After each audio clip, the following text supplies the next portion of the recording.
4 PM news network में दोस्तों आपका स्वागत है। मैं हूं आपके साथ राशिद ज़हीर।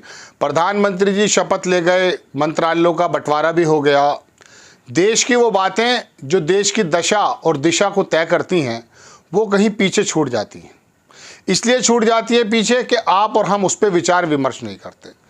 देश की अर्थव्यवस्था पर अगर हमारे गोदी मीडिया के एंकर्स, मैं कहूँगा जो सोशल मीडिया पर एंकर्स हैं, अगर वो भी बात करने लगें तो शायद आपको पता चल जाएगा कि देश किस दिशा में जा रहा है, क्या फ़ायदा है, क्या नुकसान है। 5 किलो चावल से भी आगे ज़िंदगी है, ये भी आपको पता चलेगा। लेकिन पहले पता तो हो, पता देने की जिम्मेदारी हमारी है। लेकिन हमारे साथ बदकिस्मती ये है कि जब हम आपके सामने ये बात रखते हैं तो आपको भी गरम गरम न्यूज़ चाहिए। नीतीश ने पलटी मार दी, नायडू ने ये कर दिया, मोदी जी खतरे में, ये वाली खबरें आती हैं।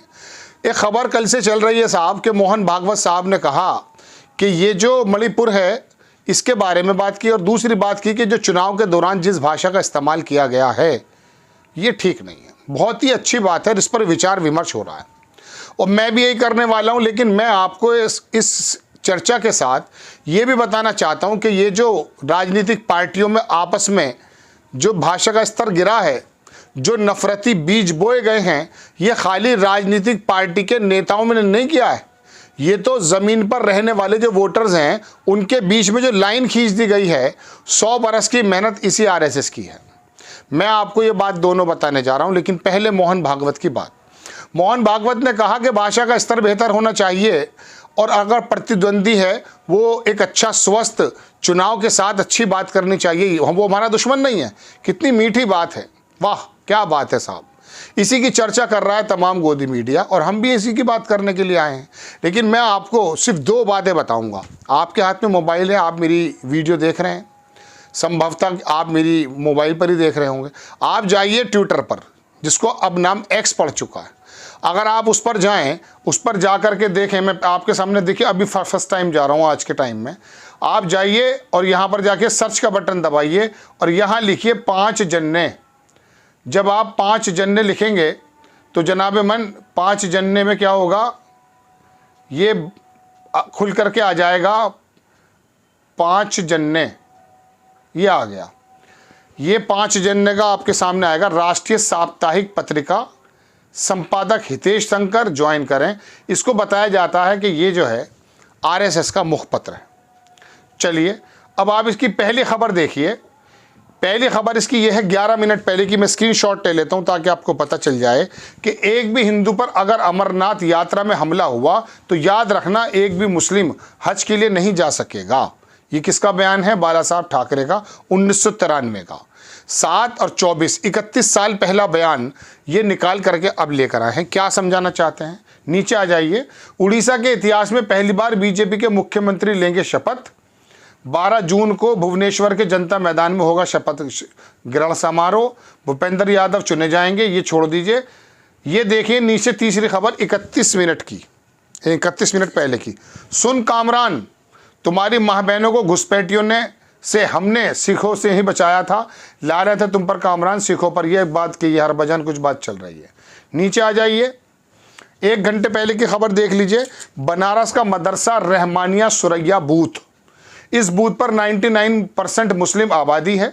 कुल वोट 517 है। कांग्रेस को मिले 507, नरेंद्र मोदी को मिले 8 वोट, बसपा को मिले 2। इस बूथ पर भाजपा के 38 मुस्लिम कार्यकर्ता भी हैं। क्या समझाना चाह रहे हैं आप समझ सकते हैं। तो बहरहाल बाबा का बुलडोजर गरज रहा है। मस्जिद के बगल में अवैध मकान पर चला बुलडोजर, लखनऊ के अकबर नगर में बुलडोजर। ये आप चलते चले जाइए और 4 महीने तक की खबर देख लीजिएगा। आपको 4 खबरें शायद ही ऐसी मिल पाएँ जो देश की दशा दिशा तय करती हों। मोहन भागवत इसका मुखिया है, ऑर्गेनाइजर अंग्रेजी का है इनका, और ये 5 जन्ने इनका अखबार है। इसके बारे में आप पता करिए। जहर भरने की प्रक्रिया 24 आवर्स 365 दिन कौन कर रहा है? फिर आप कह रहे हैं विपक्षी पार्टियों को अपनी ज़बान पर भरोसा रखना चाहिए, अपनी ज़बान पर संयम रखना चाहिए। मोदी जी ने जिस भाषा का इस्तेमाल किया, क्या आप उनका नाम ले सकते हैं?